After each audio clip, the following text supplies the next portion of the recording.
আজকে আপনাদেরকে পেঁয়াজ দিয়ে এমন একটা রেসিপি বানিয়ে দেবো যেটা আপনি ভাতের সাথে মুড়ি দিয়ে এমনি সস দিয়ে যে কোনোভাবে খেতে পারবেন। চলুন তাহলে রেসিপিটা শেয়ার করা যাক। সো আমি এরকম 2-3টা পেঁয়াজ এরকম মোটা মোটা করে কেটে নিলাম।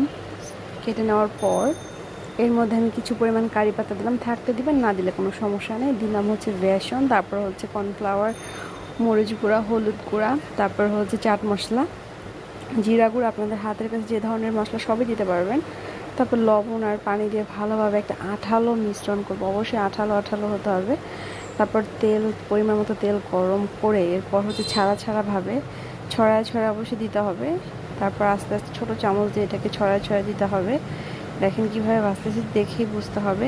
আর অবশ্যই মচমচা করে ব্রাউন কালার ভেজে নিলেই হয়ে যাবে বিকালের একটা মজাদার নাস্তা। খেতে এত মজা এই নাস্তাটা, অবশ্যই বাসায় বানিয়ে খাবেন।